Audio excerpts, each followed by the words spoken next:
Happy Monday, friends. Let me just make sure I'm go. So we continue to experiment with this here, Facebook Live. It's been pretty fun. So basically what we're doing is kind of like my Walk the Talk Show series on YouTube. We're just discussing something mindful or helpful for you all and for myself. I come from the Buddhist tradition. That's where I'm coming from, but hopefully all of it is just accessible and helpful. So happy Monday, everybody. I'm going to go to our Facebook page, facebook.com/elephantjournal, so I can hopefully see your questions. So basically, if you have any questions or comments, jump in at any time. So basically today I'm going to talk about something that we're all familiar with, which is stress. So yesterday, I'd had a rough Saturday with work, and I woke up feeling so stressed that I didn't really even need coffee. You know, that feeling in your hands when you've had too much coffee or adrenaline continually. I had that level of stress, and I saw a friend, backing up for a second, I had like 3/4 of the day off, so I took care of myself really hard. So I woke up and I meditated a few minutes, and I biked with my dog, who needs exercise constantly, down to Spruce Convections, a local cafe where they have live music every Sunday. And my dog was yelping and being crazy, and that was really stressful. And finally I was able to sit down like half an hour later. You parents out there know this feeling when you're just trying to relax and do something, your kids are going crazy. So my dog was sort of doing that, and I sat down and a friend said, "Wow, you seem really stressed." And she is not a sort of touchy-feely person. It was very apparent that I was kind of, at my wit's end. And luckily I got to just sit there and listen to music for a while. And, we're in the sunshine with community, friends, Ashley and Bradley and their dog Baby, who's Redford, my dog's dog girlfriend. And then I was able to, with some other friends, go to the creek and play in the water and play with Redford and Baby, his dog girlfriend. Were able to play for a while. And by the end of the day, anyway, the point being, I was human again. And then I was ready to work all last night. And so we all know that we get stressed and that we can take care of ourselves. So what are the ingredients that help us recover? Well, obviously things like exercise, sunshine, limiting our electronics use. The other day I was hanging out with a lovely friend who, she's younger, and like many people of the younger generation, to make myself sound nice and old, she is attached at the hip to her phone. So I think her view of her life, when she dreams about her life at night, there's a phone here. There's a big lit up blue screen. So if we can distance ourselves, to just give us a break from our own electronics and use our electronics instead of them using us, that's another key. I have a blog somewhere on Elephant about the various things that help when you're stressed out. Forgot what it's called, but it's a good little list, and we all need to employ those. So I think that's about it I have in terms of stress. Stress obviously is probably the number one factor that helps us, age more quickly than we need to, not enjoy life, take ourselves too seriously, get sick often. I mean, stress is a real downer, but from a Buddhist point of view, there's a real key point here that stress isn't a problem. As JFK, I think it was, said, don't wish for an easier life. Maybe it wasn't JFK, but it's a great quote, and it sounds good being said by JFK.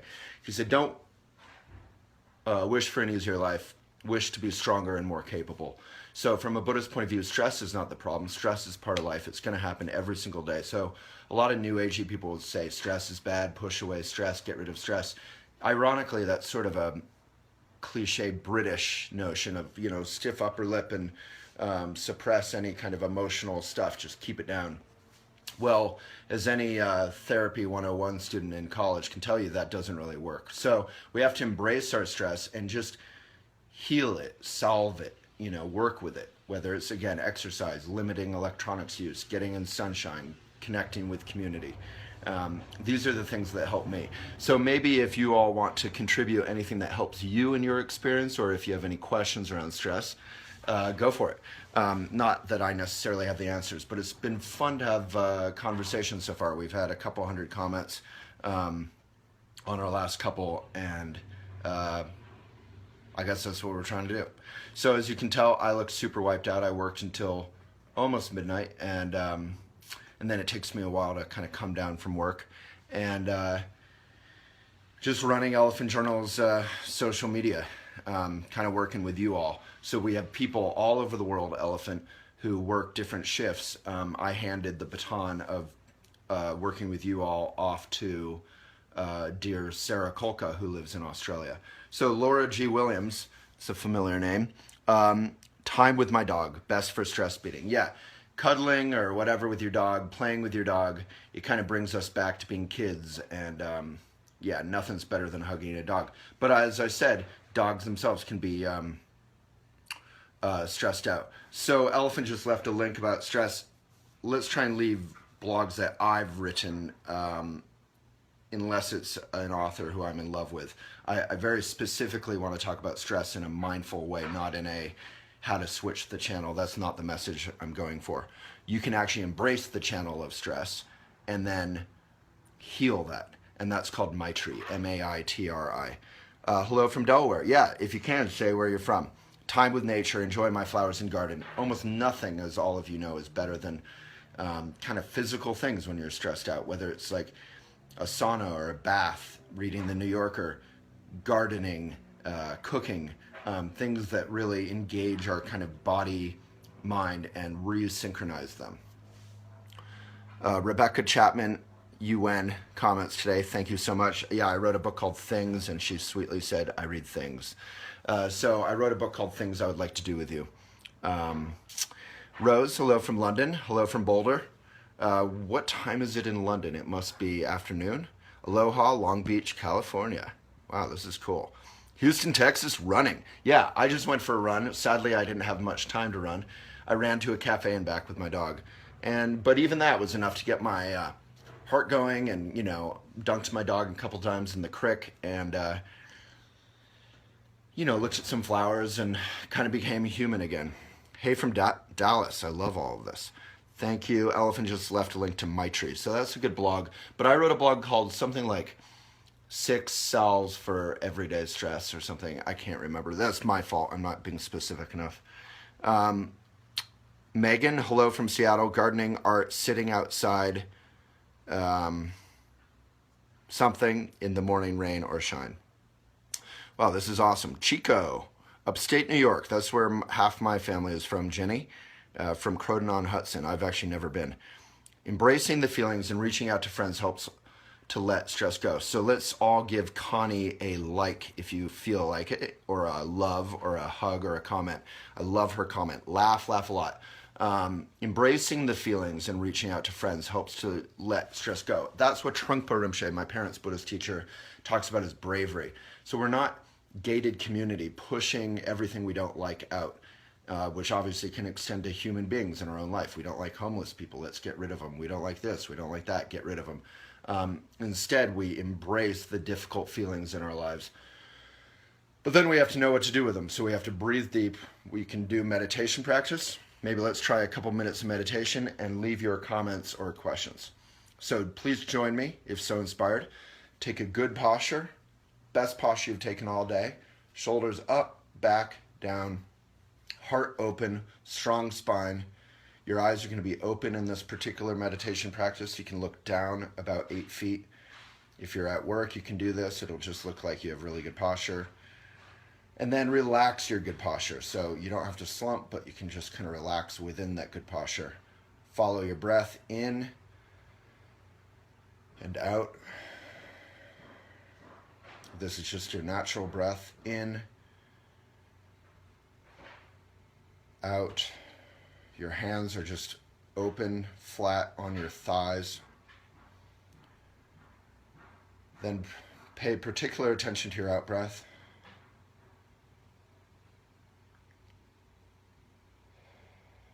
when you find yourself thinking about a boy, about a girl, about stress, about lunch, about dinner, about what someone said, about a song that's stuck in your head, just label that thinking and return your attention to your breath.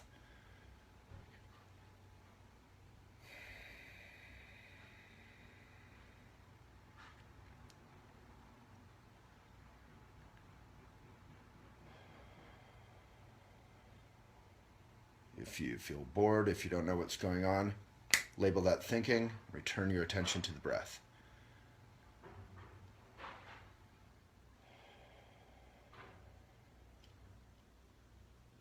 So this isn't a sort of discipline, this is a gentle and joyful discipline.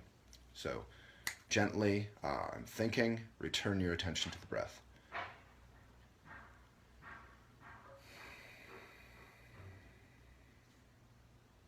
Okay, so and the other key with meditation is to, you don't have to bow, you don't have to do anything spiritual, you can just dedicate the point of your day, the point of your meditation practice, the point of everything is to be a benefit to others.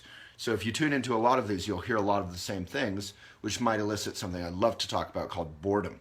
So in Buddhism, there's two kinds of boredom. One is hot boredom, and the other is cool boredom. Both boredoms are okay, and both boredoms are something that Americans particularly, but much of the world spends billions of dollars trying to get away from. Hot boredom is that feeling when we've been in a sauna for a few minutes too long and we just have to get out. We go through that if we just look at a friend, even a dear friend, a loved one, in the eyes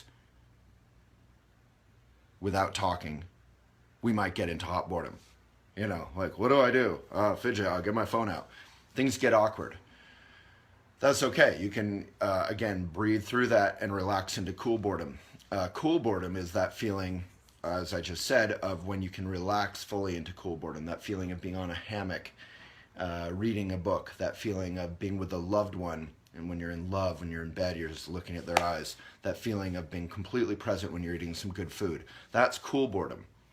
And most of us don't realize it, but we are doing everything we can every single day. It's called unmeditation, to stay away from hot and cool boredom. And in so doing, we're robbing ourselves of appreciating our own life. In that, you know, we all know the quote, stop and smell the roses. Well, we're trying to stay away from that. So many times, I think you've had that same experience. You'll pass a friend who you haven't seen for a month, and they won't even see you because they'll be walking along with their phone. I was just looking for my phone. I'm talking at it. So they'll be, you know, right up in their phone. And, you know, not only are they missing out on seeing you, they're missing out on seeing the trees, on seeing the sky, on having moments of gap and insight and inspiration.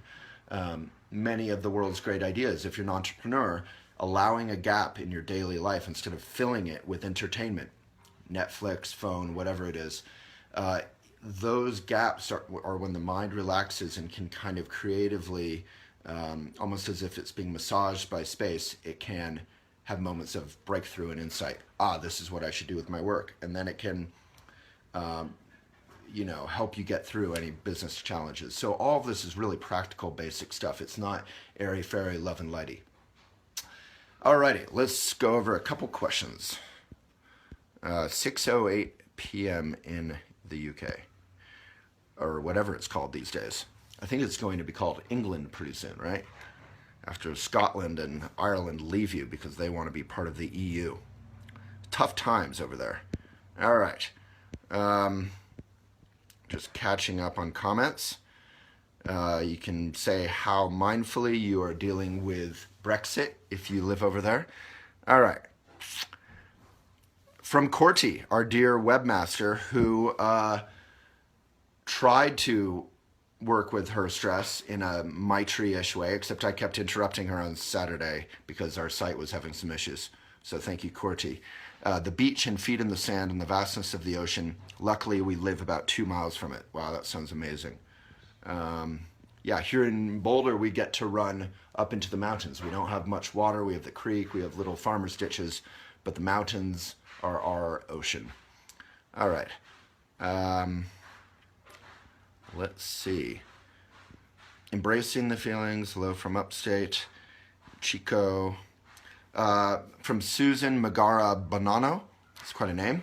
I probably mispronounced it. This is Ayurvedic wisdom to digest all experiences using these great practices. Scrub the mind, detox the body, and put good stuff in mind and body. Amen. That's sort of like, what would you call it? Theravada in Buddhism. Like really take care of yourself. Or in Christianity, they'll say your body is your temple. But again, it's important to not get into this sort of I'm pure and I have to be pure kind of idea. We still have to be able to embrace the difficulties and the richness and the chaos of life. Trungpa Rinpoche would say, chaos should be regarded as extremely good news. And that's where we remember that a sense of humor is almost more powerful than trying to be pure. Hang in there, Amy, from Anna. All right. Hi from Cranford, New Jersey. My grandmother used to live in Cranberry, New Jersey. Allow the feelings to flow through you, Wendy Ramirez. That sounds like Star Wars. Rose, thank you. Amy, breathe in gratefulness, breathe out love. That's really powerful, Amy McCoy. So you can breathe in gratitude. So many times, I'm stuck in my little problems, like whoever didn't text me or whatever it is. Maybe we have some real problems. This works whether you have big problems or little problems. But if we can be grateful for what we do have, that can kind of flip our attitude. We all know that, but we don't practice it much, including myself. And then breathing out love. So many New Agey people you'll hear, they breathe in love and they breathe out all the bad stuff. Well, you're just as toxic as Exxon, my friend. Try and breathe in difficulty and breathe out compassion. And then you'll find that your ego actually relaxes, gives up, flips, and that's Tonglen.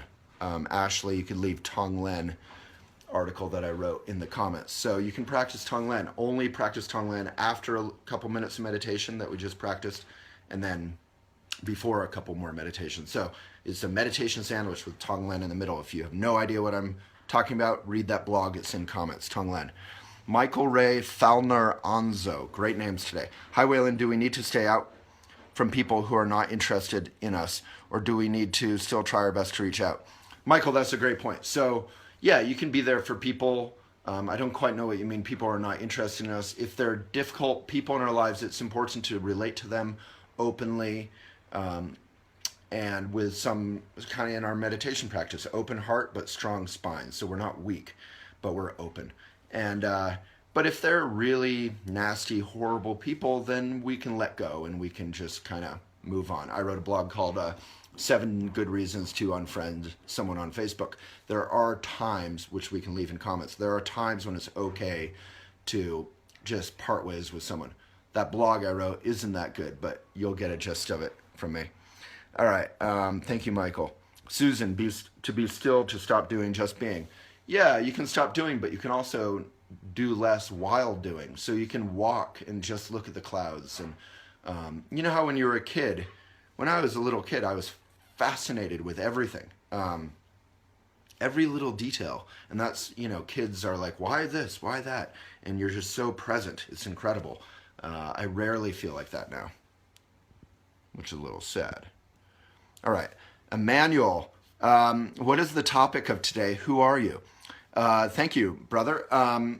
So the topic of today began with stress, but the topic of every day is mindfulness tips for everyday life, for our everyday life, for stuff we're going through. Who am I? That is a good question. I am Waylon Lewis on a technical level. I'm the founder of Elephant Journal.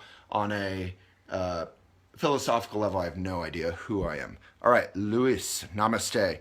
Sultana, hey and good time. Rose, walking in the woods, helps me to feel calm nature. Love that. Nuvara, what are my thoughts on detachment? Maybe say a little bit more. It's good to detach or let go of that which we are clinging to. We have a great way of ruining everything good in our lives by clinging to it. So from a Buddhist point of view, there are 3 root neuroses. There's clinging, there's aggression, and there's I don't care, ignorance. So we ruin everything good in our lives by clinging to it. We try and get everything bad away in our lives by being aggressive to it. which, you can see on a world stage with wars, and everyone we don't care about because they can't fulfill our ego in some way, we just ignore. So that could be homeless people, or elderly, or animals, animal rights. All right. Alrighty. Gaslighting. Oh yeah, we had some article about gaslighting. Thank you, Emmanuel.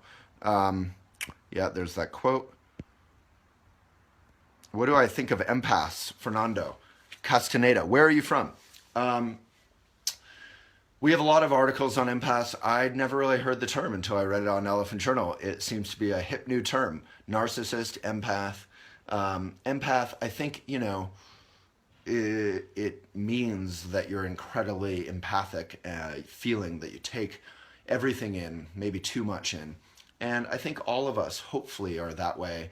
We just need to deal with how to, be open and to be feeling. And again, Tonglen can help you do that without pushing stuff away, but also while maintaining some internal, grounded, strong, open sense of sanity. Bess is trying to clarify someone's question. Yeah, if you don't get your question answered, just ask it again more fully, and then I'll figure it out. All right. Well, I'm not sure if I have much else to talk about. The one thing I guess I would say from yesterday is, so with a bunch of friends, we biked up to a pool up in the mountains, and it was 3 of our friends wanted to drive. It's a 2-mile, beautiful bike path along the creek in the sunshine and in the shade in the summer, and they were in fine shape. Maybe not great shape, but fine shape. And with bicycles are so efficient, you don't have to be in great shape. I just want to conclude by encouraging all of you to get on a bike or to walk.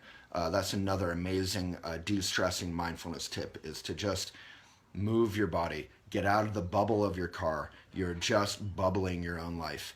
And, climate change is a real thing. We can afford to treat it like a real thing in our daily lives. All right, we have a couple last comments. Fernando, you're awesome. Rebecca, breathe in through your nose until your belly grows. I love that. Pause for a little while, then realize it is a smile. You need to take over our Instagram. Instagram.com/elephantjournal. It's huge. All right. And I'm on Instagram as well. You can find me, Waylon Lewis. All right, Yannick, how do I manage stress better to enjoy life and be amazed by life? So we've gone through a lot of that. You could watch this whole video if you want, but I do have that blog, wherever it is, how to deal with stress in everyday life. I think if you go to youtube.com/elephantjournal and you search stress, you'll find some focused videos on that subject, and hopefully that'll be helpful. The key with stress is that it's basically like inflammation. I don't know if that's in Ayurvedic point of view or not, but you basically just have to deal with it, and you have to heal it, and you have to work with it. You can't just push it away. If you suppress stress or you push it away and you don't deal with it, you don't exercise, you don't eat real food, you don't engage with the community, you don't engage in a little bit of boredom free from electronics, you're just going to get more and more stressed out, and you're going to be a jerk to yourself and to others. I wrote another blog on Elephant years ago titled I'm a, and then it was bleeped out, but asshole when I don't meditate in the morning. When I don't meditate in the morning, I create more klesha, more drama, more me versus the world than if I do. So meditating for a couple minutes in the morning actually saves me a ton of time and a ton of energy.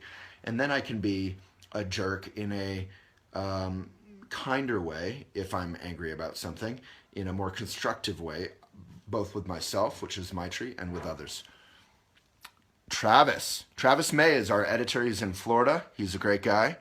If you want to ever send in an article, elephantjournal.com/submit. You can ask for Travis. Or Ashley is also in the comments. Mr. Waylon, how can we stay positive and be helpful when there is so much pain and suffering in the world? I mean, that's one of the eternal great questions. I think people have been asking that question for hundreds of years. I think I'll go with, there's another blog on Elephant called 10 Great Quotes by Eleanor Roosevelt, something like that. She said she was unhappy in her daily life until she started caring about others and serving others. And while that may sound altruistic, she then goes on to say, once she started helping others, she was happy for the first time, and that's all she ever wanted to do for the rest of her life. While that may sound altruistic, it's actually incredibly practical. If we, again, push away pain and suffering or ignore it, even if we have a McMansion and a huge TV and our own basketball court, all of which would be awesome, we're not going to be enjoying it. We want people to play with on the basketball court, fundamentally. We want community. So we have to engage with the world. We have to help others. And then things start flowing, like in the Tonglen practice. And if you want to practice this and see if it's true, Tonglen, again, is great. I'm not pushing anything. You don't have to do it. I really don't care. It's your life. It's your heart. You can do whatever you want. So if you're Christian, or if you're Catholic, or if you're Jewish, or if you're Islamic, do your thing. And God bless. That's fantastic. I'm just offering tips from my point of view. So we'll be doing this every Monday through Friday at 11 a.m. MST, Mountain Standard Time. And I'll be offering tips from that mindful perspective. Bess, what is a form of meditation where you don't have to sit still or try to clear your mind? A lot of people say running is my meditation, pottery is my meditation, whatever is my meditation. It's not. Meditation is actually a formal practice, a technique where you, in the Buddhist tradition, where you come back to the present moment and you work with the stress and the energy of your life and your heart. So it's important to say, okay, meditation is actually meditation. Running, pottery, all these things are fantastic, and they can help you be more present, like climbing, jogging, whatever it is. But they're not meditation. That's not to say they're bad. They are what they are. So for children who can't meditate or don't want to meditate, I would go to Shambhala Sun summer camp, and you would march around and you would sing, and you would synchronize body and mind. So Bess, I know a mom, so my basic advice is, if folks can't meditate or don't want to meditate, that's fine. That's their choice. But anything they can do that will synchronize body and mind in the present moment. Charlie, how can I forgive? Charlie, that's a great question. I mean, I'm not sure you have to until you're ready. I think you need that. You're asking the question, it sounds like you want to, or you think you should, but it's important to really contemplate what happened and let go right now of something happening practically around that. You can't control another person's actions. You can only control your own. But you don't have to forgive right away. You can process it, and then the forgiveness will be genuine. I think a lot of us put pressure on ourselves to forgive right away, and then it's not genuine. It's some sort of like nagging should, that word should. So just, again, Tonglen or any kind of deep breath around that situation will help you wrap your mind around it and forgive. Obviously, therapy or a life coach or a meditation instructor, those are all very helpful. Bray, thank you. Or Bray McBreen, great name. Belissa Benitez, what to do when you feel stuck in life, like nothing is happening?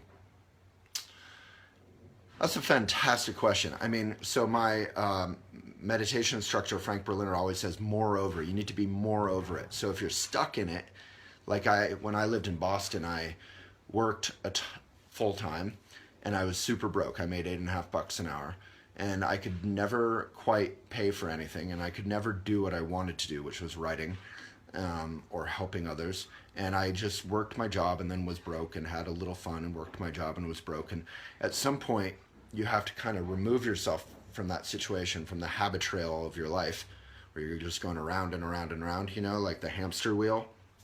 And you have to get more over it. That's very difficult to do.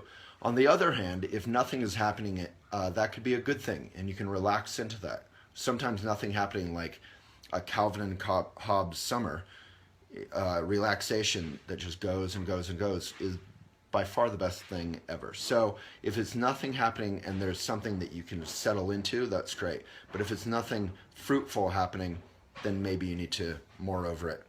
Kat, Thank you. James, who did you say I need to start reading about empathy? I mean, my go-to is Pema Chodron, as you all know. I'm becoming like a broken record already. That's not a good sign. So we have lots of articles, James, on Pema. Pemachchodron. You can search Pema Chodron on Elephant Journal, or you can buy one of her books. She's fantastic. If you want to read about empaths, there's tons of good articles on Elephant. Hopefully not too many bad ones. All right. Jessica, thank you. It's a compliment I rarely get. Christina Marie Costello, great names still. Elephant Journal has helped me through some really tough, intense moments by giving me a great objective perspective. Anxiety, stress, and fear are mind killers. Thank you for the coping mechanisms. And again, they might be tough stuff, but don't shy away from them. You know, you have to kind of embrace them. Sorry, I was trying to read the full comment there. All right, I'm trying to wrap up. There's hundreds of you asking questions. This is very exciting. Jennifer Thorpe, totally true, giving so much more. Make America Kind Again. All right, yeah, we printed a hat called Make America Kind Again. I think our next hat is going to be kind of a joke because it'll be super long. It'll be Make America Stop Texting While Walking and Driving Again. I kind of like that one. All right, Tai Chi. I know nothing about it, Bess, but say more. My mom does Tai Chi. I mean, Tai Chi just seems to be moving very slowly, and I assume it's in particular postures. Any kind of movement is fantastic, right? Amy, how can I forgive without being taken advantage of? Forgiveness has nothing to do with the object or the subject, the other person. Forgiveness has to do with your own heart. So you can forgive, but that doesn't mean you know, as the cliche goes, that you forget. So, Amy, the best thing I can say is, and I'm not doing this to get clicks, this is what I do. This is my life. I wrote a blog called Idiot Compassion on Elephant Journal. There's a Buddhist expression called idiot compassion, and that's when we let others treat ourselves like doormats. And the key here is it's obviously not good for us, but it's also not good for them. So read about idiot compassion. Ashley will hopefully leave that in the comments. How do you let go of fear? Margot Tovardiegus.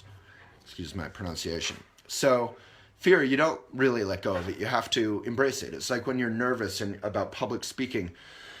You have to breathe through it and then just kind of go for it, make eye contact with people in the audience, and have a good time. So you're basically saying, how can fear not conquer us? How can we conquer fear? There's a book I would recommend called Shambhala by Trungpa Rinpoche, and it's all about that. Fearlessness is only achieved by going through fear. I think Winston Churchill or someone said, you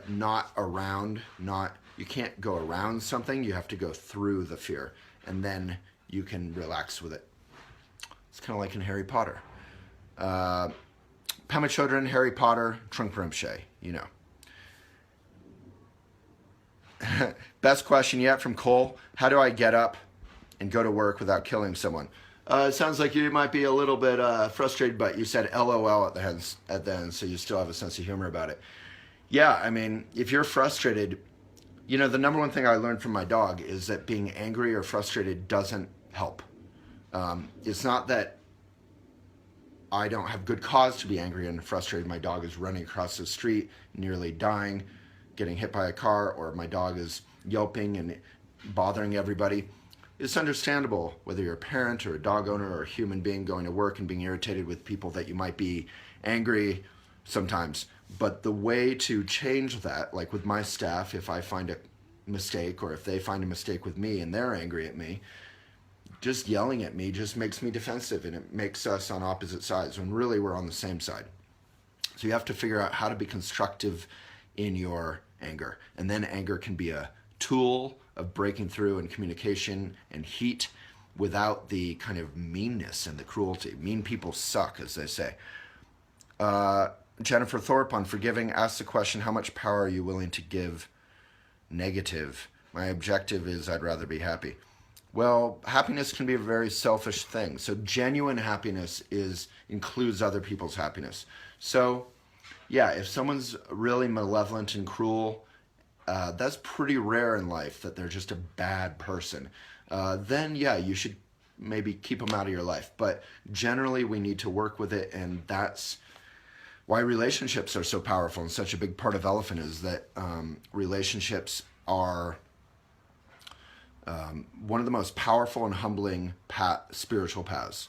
We can think we're super spiritual and meditating, and we have our little ponytail and our Namaste Biatch's t-shirt, but then with our girlfriend or boyfriend or husband or spouse or friend, we get into a fight. We realize we're just as neurotic as them, if not more so. Relationships are good stuff. All right, Toby just joined. Trying to wrap up. Sorry, I'm going a little bit too long today. How do you cultivate self-love? Rebecca Drake. So again, I would read that blog, Maitri. That's a powerful start. Self-love is one of the most powerful and worthwhile paths. But again, it can't be egotistical. It has to be genuine, open-hearted, vulnerable. Amy, I've been abandoned by my only sibling. How do I manifest something good from it? Well, it sounds like you're already doing that by asking the question. Again, I would let go of the object or the subject. You can't control his or her options. You need to take care of yourself. Maitri, read that blog, meditate twice a day, morning, evening, more if you like. Be good to yourself, exercise a little bit, find something you enjoy doing, eat real good food, not fake, crappy food. The more packaging, generally the worse the food is. Just be good to yourself. Take care of yourself. Be your own best friend or brother or sister. And I think we've made it to the bottom. So thank you so much. I'll see you again tomorrow, 11 a.m. MST. Waylon Lewis signing out. The best thing you can do for yourself, not really, but for Elephant, is to get our best quality content. That will not be on Facebook. That will be elephantjournal.com/join-the-cause. Just click on free newsletter on any page on elephantjournal.com. That's our best stuff. Amy, thank you. Thank you to everybody from Boulder, Colorado, signing out.